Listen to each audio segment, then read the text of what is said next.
Yeah. I love I love milk.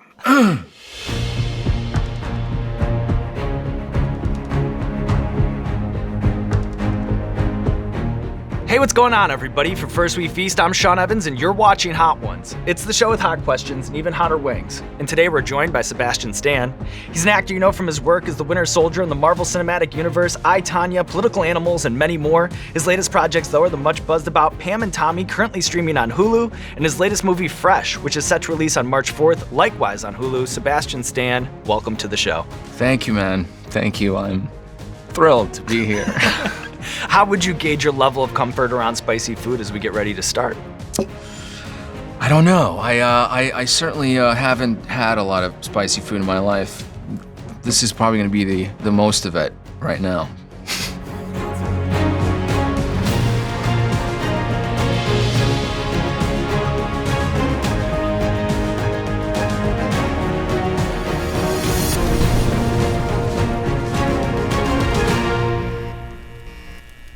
Okay, great.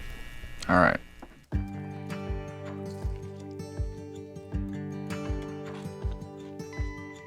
Okay.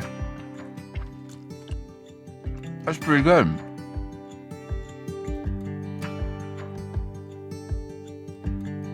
So you play the role of Motley Crue drummer Tommy Lee in the new Hulu series, Pam and Tommy. In episode 2, there's a scene in which Tommy is having this heartfelt State of the Union with his own penis. Can you draw back the curtain on the mechanics of shooting something like that with animatronics and 4 puppeteers? It was an event. I mean, there were cables and wires and men pressing buttons and directing. It was probably just about as awkward as it can get. Kind of like a fight scene, in the sense that it needed to all be choreographed and stuff. But the core of the scene obviously is very sweet because it's really about a man realizing he's falling in love with a woman. So he's in a confessional kind of state of mind. Growing up, coming of age. Yeah, more ways than one.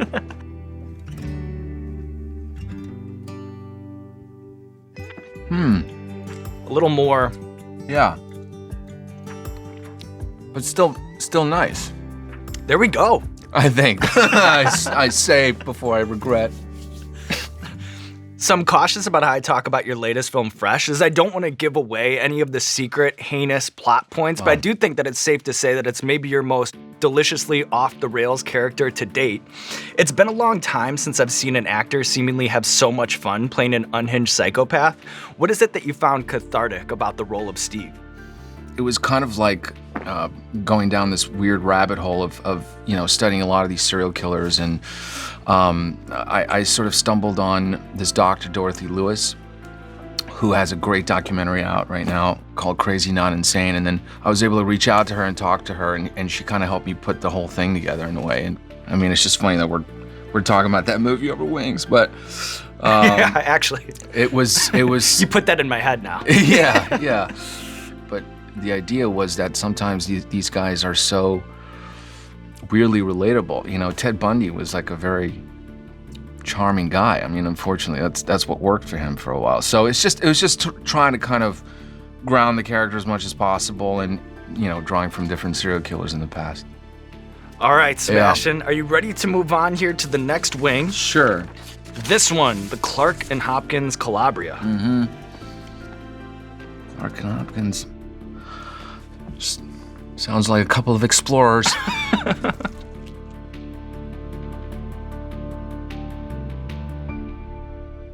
That one was great. I think that one was like my favorite so far. Reflecting on the 20 or so sets that were built for the 2015 Best Picture nominated film, The Martian, which one was the most jaw-dropping or impressive to actually see in person? I think the facts that you have right now are pretty impressive. I'm like, I didn't know that. Well, look, Ridley Scott, I mean, that is just one of the greatest filmmakers of all time. And what was amazing about it is like he would shoot with like 10 cameras. And so in his, the village where, he sits at the monitors, he would just sort of sit there with these 3D glasses, and he would have like 5 plasma screen TVs, all one for each camera. And the thing that allows is that And especially like we were shooting in the middle of a storm, we were supposed to be in this sandstorm. And literally you feel like you are in a storm. I mean, it was so immersive, and when he shoots with so many cameras, it just allows you to kind of like be in the scene 100%. And I was like, this is never gonna happen again. What distinguishes Darren Aronofsky's process as a director? You said of working on Black Swan, I had to not be scared of him. I just have this sort of scene between these two guys. They go and they meet Mila Kunis and Natalie Portman.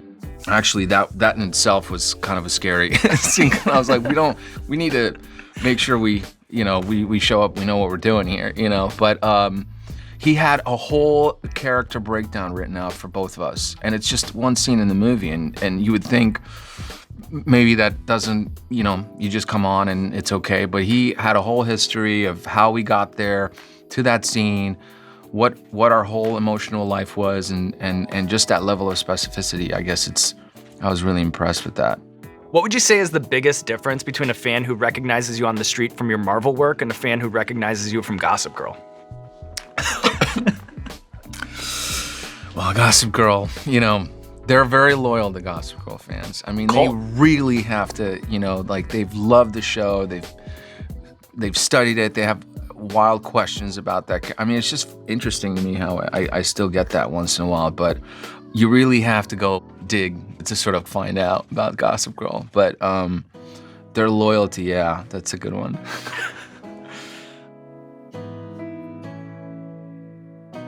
Let's see, the Phoenix. Oh my God.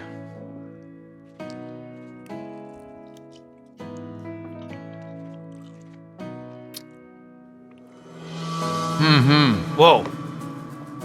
There it is. You knew it was coming. It I was kinda waiting. like a I was subtle, reading. Yeah. Yeah, just a subtle time bomb. Just ticking away. Okay. So in a 2020 interview with The Hollywood Reporter, you had some very insightful things to say about something that I don't think a lot of casual movie fans think about, and that's acting in the absence of dialogue. What do you see as the opportunity for an actor, or maybe what gets you most excited about doing a scene in which there's very little lines being spoken? I always think the audience is very smart. I just always think that, because when you watch movies or you watch something, you're always kind of more drawn, I think, I don't know, or I find myself more drawn to the person who does less, so to speak, because we're always trying to kind of understand what's happening. And I think when you play a character that doesn't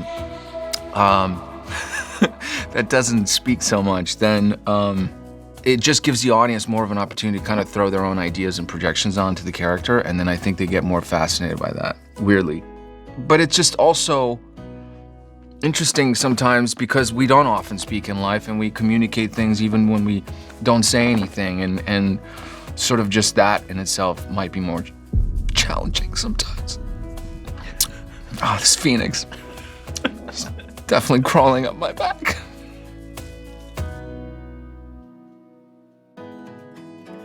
This one's all right. Back in a comfortable place. Exactly. I'm not drinking my milk until you are. Whoa, okay, so we're in a little bit of a standoff Well, here. I don't know. I mean, we'll see. Nothing like whole milk to put some hair back on your chest. All right, Sebastian, we have a recurring segment on our show called Explain That Gram, where we do a deep dive on our guest's Instagram, pull interesting pictures that need more context. Okay. So we'll pull the picture over here on the monitor. You just tell us the bigger story. Can you explain the origin story of this stare down with the Iron Man mask and what ultimately became of it? Yes. This was on the set of Winter Soldier, and then they had that in a bag in the tent there.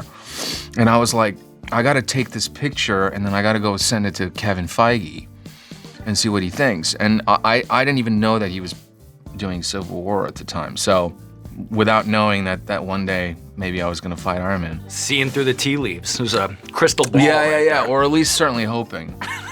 Yeah. All right, up next. Oh boy.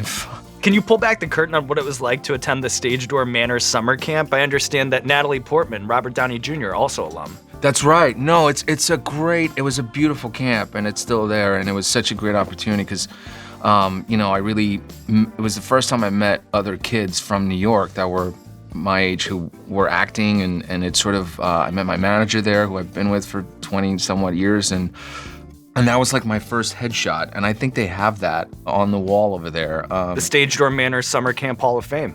Yeah. Just really thinking about that Gossip Girl role in that picture there. Do you remember any of the productions that you did while you're there? I did, yeah. I did Grease. I did Grease, Sweet Charity, and On the 20th Century. So they were all musicals. Yeah. Wow, and that's why they hung you in the rafters there. You retired the jersey. Yeah. All right, Sebastian, how you doing? You ready to move on here to the second half? Yeah, I think so. Queen Majesty. Okay. The tiger. Moving on to the number 6 sauce. Tiger, burning bright.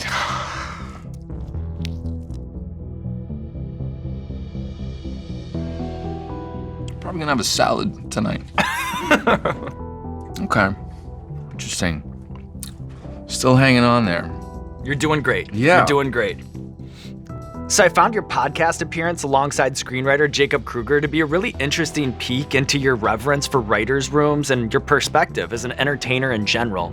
Why, in your opinion, should every actor take a screenwriting class and vice versa? Wow. I'm so impressed you know about Jacob Kruger. He needs to watch the show. You're always, as an actor, trying to figure out how to best use your time when you're not working. You know, I've always dabbled with writing, and this was a great course, and it sort of set pretty standard, pretty simple way into it. And then I do feel like it teaches you how to be a better actor as a result, because you're just sitting there kind of breaking down script analysis all over and over again. You're trying to figure out how, when you're writing something, you're actually going through the thoughts that would lead to what that line is, or that dialogue or whatever. So I feel like it helps you, and you start to know, you know, what scenes really matter, or what you really need, or what you're trying to say. So it definitely helps. Be careful. Oh God. Yeah, I got you. You're right. You're right. I got you. 13 Angry Scorpions. Jekyll and Hyde. The color too is menacing. Yeah. Oh, this one's bad. You can tell right away. Oh yeah.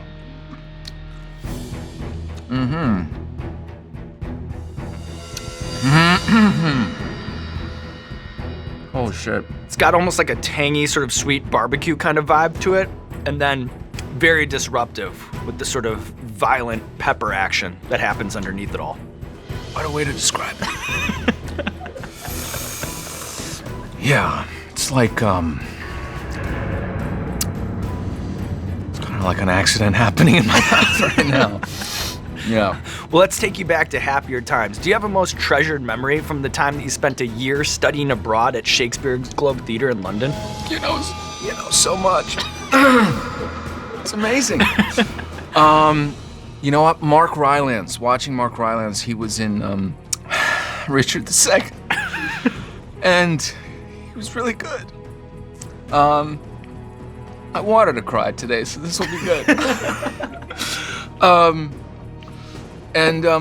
Anyway, he was so fantastic that I still can't get over it. How important or unimportant do you think formal acting training is for an aspiring actor? Listen,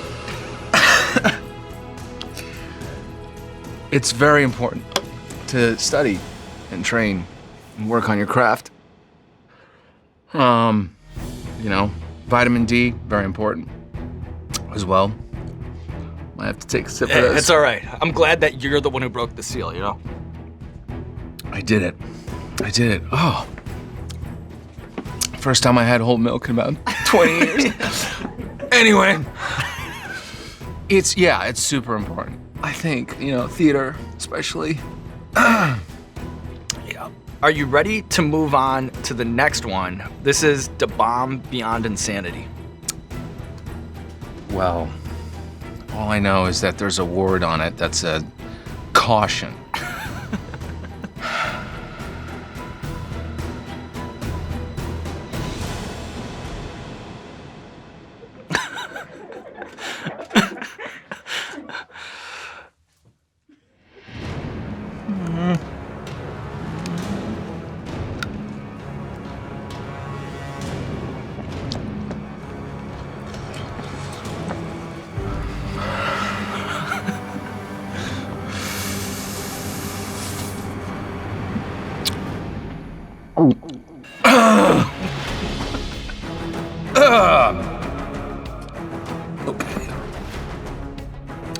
back to the...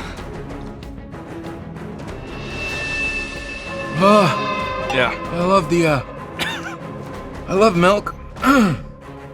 So my dad, who's literally never texted me about someone I'm interviewing ever, he wanted me to tell you that he thinks Captain America Winter Soldier is the best Marvel movie of all time, and I quote, "It advances character arcs, not just plot, and it functions in part as a political thriller with terrific fight scenes. It's a kick-ass superhero movie." What would you say discerns a kick-ass superhero movie from a generic one? I love your father. I think you need good character development, plot, and milk. Yeah, you definitely need milk. Plot, character, and milk. And good action sequences to break up the pain. Have you given any more thought to the travel show, the destination travel food show that you'd want to do with your MCU co-star, Anthony Mackie? Yeah. What would be the first location to go to shoot the pilot? We would go, I really want to go to Japan. That'd be awesome. Personally. But I don't know if I'll make it there anytime soon. And has he been on the show? He has been on the show, actually. He probably got through these pretty well. He did. Of course he did. Yeah, I always thought he and I should do a traveling show. Maybe we will. And you know what? If you need a home for it, This is where we start. this is where we start. Right. You're doing great, Sebastian. I know you're going through it, but you're doing great. Are you ready to move on to the next wing? Puckerbutt Pepper Company's Mean Green. Okay. Yeah, well, so much for eating tonight.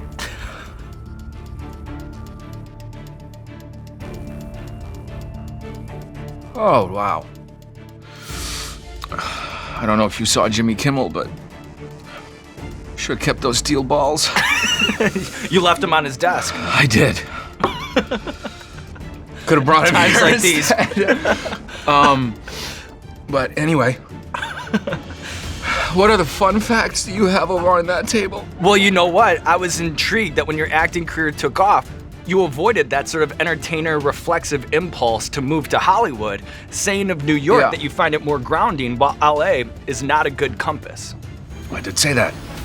Well, I guess it's to each his own, right? But I grew up in cities all my life. And so I thrive off that impulsive experience.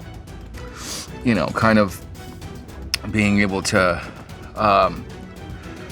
sort of live in the moment and not, plan everything. Can you speak to the special personal significance of the West Side Highway to you? Oh, I do love the West Side Highway. God, what? Do I talk about all these things publicly? Why? I do love the West Side Highway. I go running there and I've been in there in tears. I've been in it, I felt like through a lot of different times in my life, it's like, for some reason, I don't know, it's just like my happy place. Your backbone, your foundation, the West Side Highway. It's always been there for you. Oh, yeah.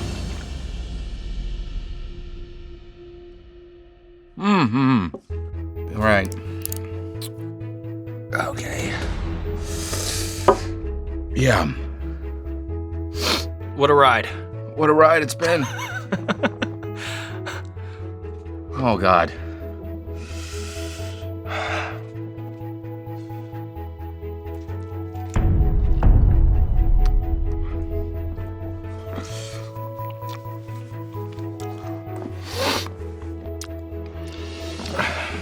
Viva la vida loca.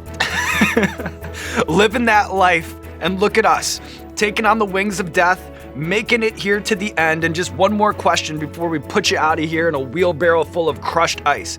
We've talked at length about your movies, but before we go, I think it's important to acknowledge your love of astronomy, and you even interviewed astronaut Scott Kelly from the International Space Station while it was in low orbit. I did. To close things out, what is the recent discovery, UFO sighting, or space fun fact that fascinates Sebastian Stan the most? Oh, I've always been very fascinated by the idea that we could colonize Mars. You know, I think I read somewhere that if you got a bunch of satellites the size of football stadiums and you put them around Mars, you can melt the ice and then there would be water and then we could live there, maybe. And so when I was a kid, I was like really obsessed with Mars and I would just always read up on Mars, and that's just one thing that comes to my mind. But in case you haven't seen Don't Look Up, you should. Mark Rylance bringing it full circle here. Yeah, and we're all gonna die. But here we are. Fun fact. Sebastian Stan making it through the Hot Ones gauntlet, taking out a glass of milk, and now there's nothing left to do but roll out the red carpet for you, Sebastian Stan. This camera, or this camera, let the people know what you have going on in your life. After this lunch, not a whole lot. But this is very fun. And anyway, tune in to see Fresh on March 4th, or Pam and Tommy as it's currently playing. And thank you for having me and knowing so much about me. Knowing more about me than I did. You're the best. Dude, it's so funny. I mean, this is like, it's like you don't think that it's really gonna impact it, like anything, but it does. You're like weirdly high, you know? It's so great. Thank you guys for having me. Hey, what's going on, Hot Ones fans? This is Sean Evans checking in with a very exciting announcement. We've read the comments, we've seen the emails, and after 6 years, more than 250 episodes, we can now bring you the full Hot Ones experience in one convenient package. I'm proud to introduce you to Hot Ones Boneless Chicken Bites, available exclusively at Walmart and walmart.com. Each bag of Hot Ones Boneless Chicken Bites is packed with approximately 35 breaded, seasoned white meat chicken bites, as well as individual packets of the classic Los Calientes and the Last Dab Apollo for all your saucing and dabbing needs. The full Hot Ones experience, ready to heat and eat whenever you get the craving to spice things up at home. Hot Ones Boneless Chicken Bites. It's a party in a bag and everyone's invited.